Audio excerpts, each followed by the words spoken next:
Hello दोस्तों, आपका स्वागत है स्टडी विद आईएएस चैनल में। दोस्तों, कल की जो क्लास हुई थी मैंने पंचायती राज व्यवस्था, जिसमें से मैंने आखिरी का जो टॉपिक पढ़ाया हुआ था और मैंने उसमें आप लोगों को बताया हुआ था पंचायती राज में बलवंत राय मेहता समिति के बारे में। दोस्तों कल मैंने बता दिया हुआ था। आज की जो क्लास होगी बलवंत राय मेहता समिति के आगे क्लास होगी, यानी अशोक मेहता समिति के बारे में बात करेंगे दोस्तों। तो जिन लोगों ने मेरी कल की क्लास नहीं देखी है दोस्तों, तो पहले आप लोग वो देख लीजिए, क्योंकि आज की क्लास उसी के आगे की क्लास होगी और तभी दोस्तों आपको ये सब चीज़ें अच्छे से समझ में आएंगी। ठीक है दोस्तों, तो आप लोग जिन लोगों ने मेरी पिछली क्लास नहीं देखी दोस्तों, आप लोग देख लीजिए और सभी का मैं स्वागत करता हूँ। दोस्तों, अगर वीडियो आपको पसंद आ रहा है तो आप लोग चैनल को लाइक करें, सब्सक्राइब करें और ज़्यादा से ज़्यादा दोस्तों शेयर करें। ठीक है ना। चलिए आज की क्लास शुरू करते हैं। जो भी लोग देख रहे हैं दोस्तों, आज का जो टॉपिक रहेगा उस टॉपिक का नाम है अशोक मेहता समिति। और यह समिति दोस्तों आपकी आई थी 1977 में। और इस समिति ने क्या बताया था, जरा बात करते हैं दोस्तों। पंचायती राज व्यवस्था से संबंधित दूसरी जो दोस्तों समिति है वो अशोक मेहता समिति है और ये दोस्तों आई थी 1977 में, यानी 12 दिसंबर 1977 को मोरारजी देसाई की सरकार ने अशोक मेहता समिति का गठन किया। ठीक है ना। 12 दिसंबर 1977 को मोरारजी देसाई ने अशोक मेहता समिति का गठन किया और इन्होंने दोस्तों क्या कहा कि पंचायती व्यवस्था द्विस्तरीय होना चाहिए, यानी द्विस्तर होनी चाहिए पंचायती व्यवस्था। तो अशोक मेहता जो समिति आई थी, इन्होंने द्विस्तरीय पंचायती राज व्यवस्था की बात कही और दो स्तर इन्होंने क्या दोस्तों बताया, एक मंडल पंचायत और दूसरा आपका जिला परिषद होना चाहिए। ठीक दोस्तों, यानी एक आपकी होना चाहिए मंडल पंचायत और दूसरा आपका होना चाहिए जिला परिषद। ठीक। इसके बाद दोस्तों इस समिति ने क्या कहा कि जो ये द्विस्तरीय समिति होगी इसमें 15 से 20 गांव शामिल होंगे, पंचायतों का कार्यकाल 4 वर्ष होना चाहिए और पंचायती राज व्यवस्था को संवैधानिक दर्जा दिया जाना चाहिए। ठीक। अशोक मेहता समिति दोस्तों 1977 में आई थी और इसने अपनी व्यवस्था में ये कहा कि जो पंचायती राज व्यवस्था ये द्विस्तर होनी चाहिए, यानी 2 स्तर होनी चाहिए। पहला स्तर दोस्तों इनका था मंडल पंचायत और दूसरा दोस्तों स्तर था जिला परिषद। ठीक। मंडल पंचायत और जिला परिषद। और इसमें दोस्तों बताया गया कि इसमें 15 से 20 गांव शामिल हो इस द्विस्तरीय पंचायती राज व्यवस्था में और इन पंचायतों का कार्यकाल दोस्तों कितना हो, 4 वर्ष होना चाहिए और पंचायती राज व्यवस्था को संवैधानिक दर्जा दिया जाना चाहिए। क्लियर दोस्तों, यानी पंचायती राज व्यवस्था को क्या संवैधानिक दर्जा दिया जाना चाहिए, ये इन्होंने बताई व्यवस्था। ठीक। तो ये दोस्तों आपकी अशोक मेहता समिति जो 1977 में आई थी और इन्होंने बताया कि पंचायती राज व्यवस्था के 2 स्तर होना चाहिए, पहला मंडल पंचायत और जिला परिषद। ठीक दोस्तों, तो चलिए दोस्तों इतने का आप लोग स्क्रीनशॉट ले लीजिए, इसके बाद आगे बात करते हैं। चलिए दोस्तों अब बात करते हैं जीके राव समिति, यानी अगली जो पंचायतों से संबंधित समिति कौन सी है, जीके राव समिति। यह दोस्तों समिति कब आई थी, जीके राव समिति? यह समिति 1985 में दोस्तों आई हुई थी जीके राव समिति। और क्या कहा था जरा देखिए पहली लाइन, राजीव गांधी की सरकार में ग्रामीण विकास और गरीबी उन्मूलन के लिए लिखा हुआ है दोस्तों। ग्रामीण विकास यानी कि गांव का विकास और गरीबी उन्मूलन यानी गरीबी को समाप्त करना, यानी गरीबी उन्मूलन के लिए समिति का गठन किया गया। इस समिति ने 4 स्तरीय पंचायती राज व्यवस्था का सुझाव दिया, यानी इससे पहले वाली समिति ने 2 स्तर बताए थे और ये GV राव जो समिति आई दोस्तों 1985 में, इसने बताया जो पंचायती राज व्यवस्था है इसमें कितने स्तर, 4 होना चाहिए, ऐसा सुझाव दिया। और वो 4 स्तर कौन कौन से थे दोस्तों, लिखा हुआ पहले में कि राज्य स्तर पर राज्य विकास परिषद। ठीक, यानी राज्य स्तर पर राज्य विकास परिषद। दूसरा दोस्तों है जिला स्तर पर जिला परिषद। तीसरा दोस्तों मंडल स्तर पर मंडल पंचायत और गांव स्तर पर ग्राम सभा। यानी कि 1985 में GV राव समिति आई थी और राजीव गांधी की सरकार में ग्रामीण विकास और गरीबी उन्मूलन के लिए इस समिति का गठन किया गया। इस समिति ने 4 स्तरीय पंचायती राज व्यवस्था का सुझाव दिया, जिसमें से वो 4 स्तर थे। पहला, राज्य स्तर पर राज्य विकास परिषद, और जिला स्तर पर जिला परिषद, और मंडल स्तर पर मंडल पंचायत, और गांव स्तर पर दोस्तों क्या थी, ग्राम सभा।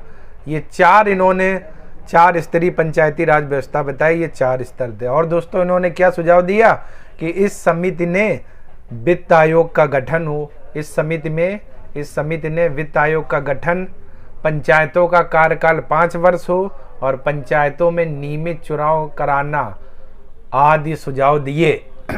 यानी इन्होंने, समिति ने और बताया कि एक वित्त आयोग का गठन हो और पंचायतों का जो कार्यकाल हो वो 5 वर्ष का होना चाहिए, और इसके बाद पंचायतों का कार्यकाल 5 वर्ष हो और पंचायतों में नियमित चुनाव कराना आदि सुझाव दिए। किसने? GVK राव समिति ने। ठीक, GVK राव समिति ने। यानी राजीव गांधी की सरकार में 1985 में आई थी। और दोस्तों कौन कौन से 4 स्तरीय पंचायती राज बताए थे, एक बार फिर देख लेते। राज्य स्तर पर राज्य विकास परिषद, जिला स्तर पर जिला परिषद, और मंडल स्तर पर दोस्तों मंडल पंचायत, और गांव स्तर पर ग्राम सभा। ठीक, तो ये 4 आपके स्तर थे जो GVK राव समिति ने दिए हुए थे। ठीक दोस्तों, चलिए आप लोग इतने का स्क्रीनशॉट ले लीजिए, इसके बाद आगे बात करते हैं। चलिए अगली दोस्तों बात करते हैं लक्ष्मीमल सिंघवी समिति। यानी अगली आपकी GK राव के समिति के बाद अगली जो समिति है दोस्तों, लक्ष्मीमल सिंघवी समिति।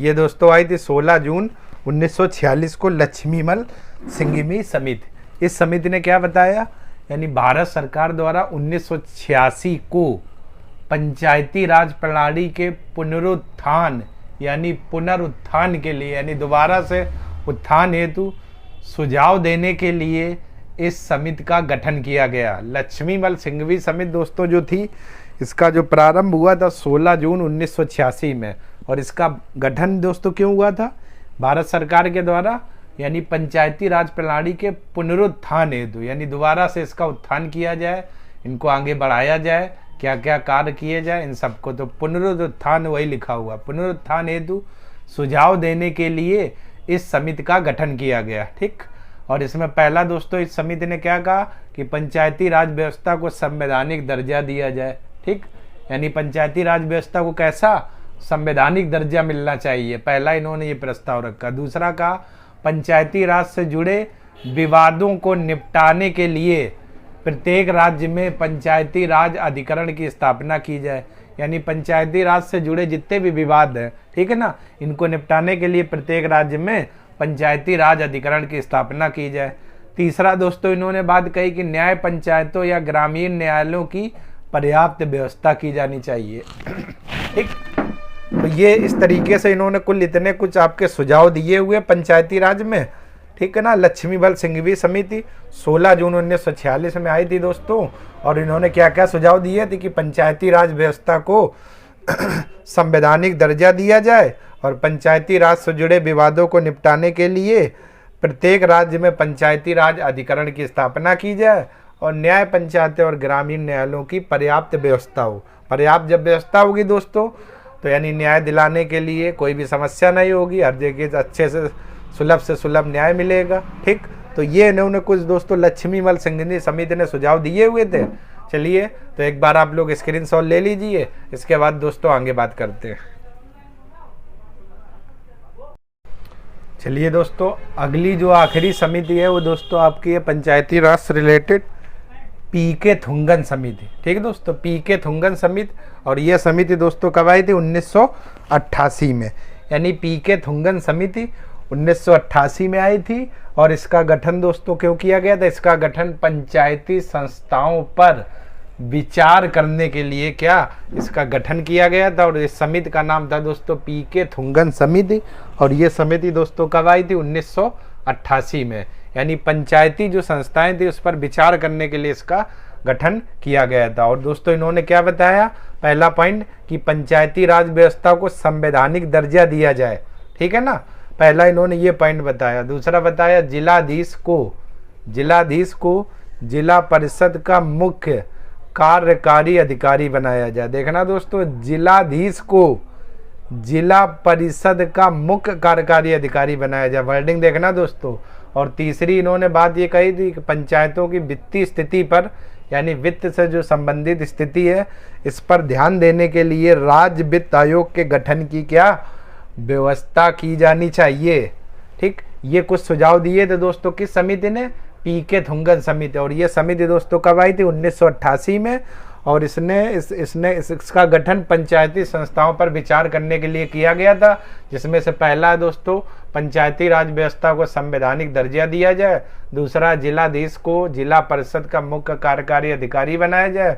तीसरा है दोस्तों पंचायतों की वित्तीय स्थिति पर ध्यान देने के लिए राज्य वित्त आयोग के गठन की व्यवस्था की जानी चाहिए। ठीक दोस्तों, तो ये आपकी पंचायतों से संबंधित दोस्तों कुछ समितियां थी। कल दोस्तों कल की जो क्लास होगी, कल डिटेल से बात करेंगे ग्राम सभा, ग्राम पंचायत, नगर पालिका, नगर परिषद क्या होती है। चलिए दोस्तों, आप लोग स्क्रीनशॉट ले लीजिए। चलिए दोस्तों, आप लोगों ने स्क्रीनशॉट ले लिया होगा। चलिए दोस्तों, आज की क्लास यहीं तक रखते हैं। कल बात करेंगे ग्राम सभा, ग्राम पंचायत को लेकर। तो दोस्तों, अगर वीडियो आपको पसंद आ रहा है और आपको लग रहा है कि दोस्तों मैं आपके लिए मेहनत कर रहा हूं, तो आप लोग लाइक करें, सब्सक्राइब करें, ज़्यादा से ज़्यादा शेयर करें। तब तक के लिए आप लोगों का धन्यवाद। और मैं प्रार्थना करता हूं माँ सरस्वती से कि आप और आपके परिवार का जीवन आनंदमय हो।